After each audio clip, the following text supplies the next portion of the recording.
दिल की धड़कनें 200 के पार, बीपी मशीनें फेल और करोड़ों भारतीय फैंस की सांसें सूली पर टंगी हुई। दोस्तों, कल रात भारत और इंग्लैंड के बीच जो हुआ वो सिर्फ एक क्रिकेट मैच नहीं था, वो एक थ्रिलर फिल्म थी जिसका क्लाइमैक्स आखिरी सेकंड तक सस्पेंस से भरा हुआ था।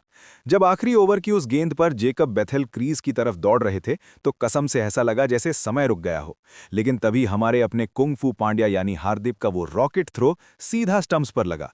बेथेल रन आउट और मैदान पर विराट कोहली से लेकर रोहित शर्मा तक ऐसे जश्न मनाने लगे जैसे हम अभी ही वर्ल्ड कप जीत गए हों। हेलो और नमस्कार दोस्तों, क्रिकेट के इस महाकुंभ में आपका स्वागत है। मैं हूं आपका होस्ट और आज बात करेंगे उस ऐतिहासिक सेमीफाइनल की जिसने हमें टी20 वर्ल्ड कप हिस्ट्री में लगातार दूसरी बार फाइनल का टिकट दिला दिया है।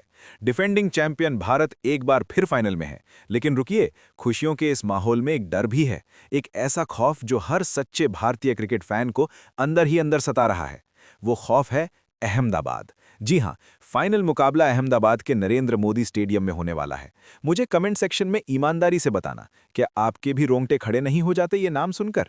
यार, बीसीसीआई वालों से मेरी हाथ जोड़कर विनती है, मैच मुंबई करा लो, चेन्नई करा लो, ईडन गार्डन्स में करवा लो, लेकिन ये अहमदाबाद का मुंह छोड़ दो भाई। हम वहां 2 बार बहुत गंदा धोखा खा चुके हैं, अब तीसरी बार उस स्टेडियम में दिल तोड़वाने की हिम्मत नहीं है। अगर मैच वहीं कराना है तो मेरी मानो पहले वहां 10-12 पंडितों को बुलाकर एक तगड़ा हवन करवाओ। वो मैदान हमारे लिए पनौती बनता जा रहा है। वैसे दोस्तों, जब मैच इतना टेंशन वाला हो और फाइनल को लेकर अहमदाबाद का खौफ दिमाग में घूम रहा हो तो ब्लड प्रेशर बढ़ना लाजमी है। मैं तो कल आखिरी 5 ओवरों में अपने नाखून चिबा चुका था। अगर आपकी जिंदगी में भी क्रिकेट या किसी और वजह से ऐसा ही स्ट्रेस रहता है तो मेरे पास आपके लिए एक संजीवनी बूटी है, इंडिया की सबसे फेवरेट कामनेस।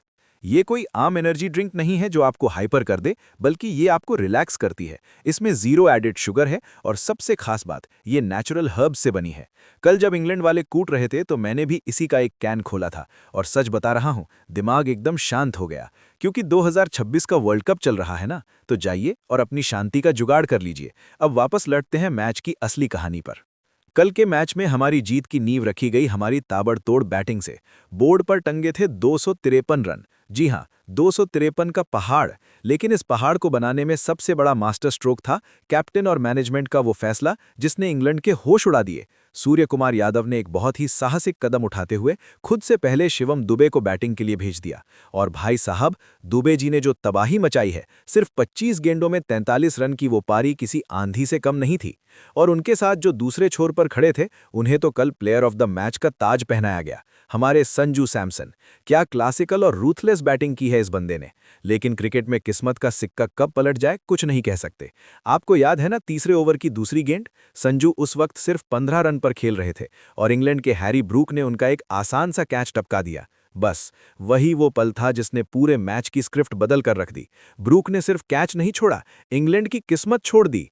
15 रन पर जीवन दान पाने के बाद संजू ने शिवम दुबे के साथ मिलकर 97 रनों की जो पार्टनरशिप की, उसने इंग्लैंड के बॉलर्स को दिन में तारे दिखा दिए।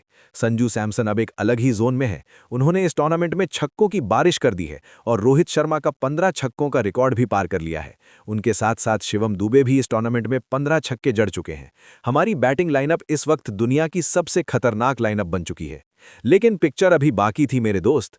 253 रन बनाने के बाद हमें लगा कि मैच आसानी से जीत लेंगे, लेकिन इंग्लैंड भी तो इंग्लैंड है।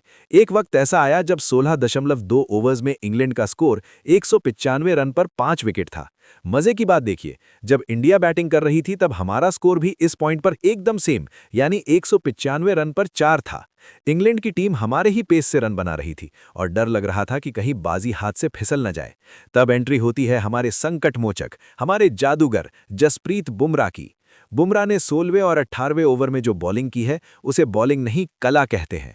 16वें ओवर में सिर्फ 8 रन और 18वें ओवर में सिर्फ 6 रन। बुमराह ने अकेले दम पर इंग्लैंड का जो आस्किंग रेट 13 रन प्रति ओवर था, उसे खींचकर सीधा 20 रन प्रति ओवर तक पहुंचा दिया। और फिर आया हार्दिक पांड्या का वो 19वां ओवर।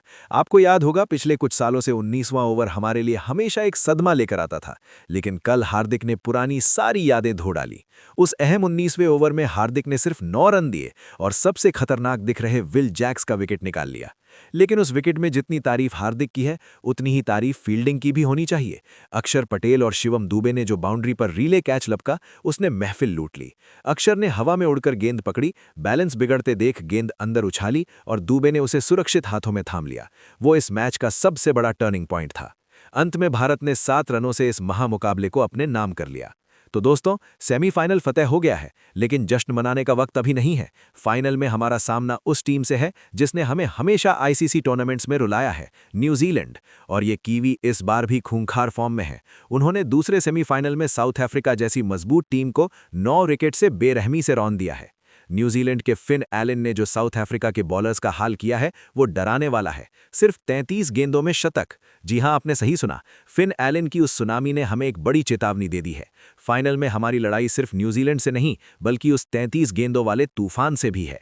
और जैसा कि मैंने पहले कहा, यह सब होने वाला है अहमदाबाद के उसी खौफनाक मैदान पर।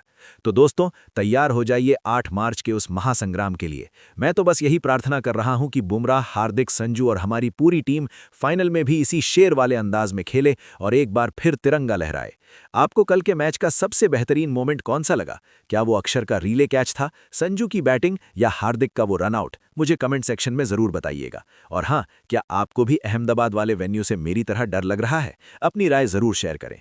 अगर आपको ये वीडियो और मैच का ये एनालिसिस पसंद आया हो तो वीडियो को एक बड़ा सा लाइक दें, अपने दोस्तों के साथ शेयर करें और चैनल को सब्सक्राइब करके वो घंटी वाला बटन जरूर दबाएं। अपना ख्याल रखें। जय हिंद और वंदे मातरम।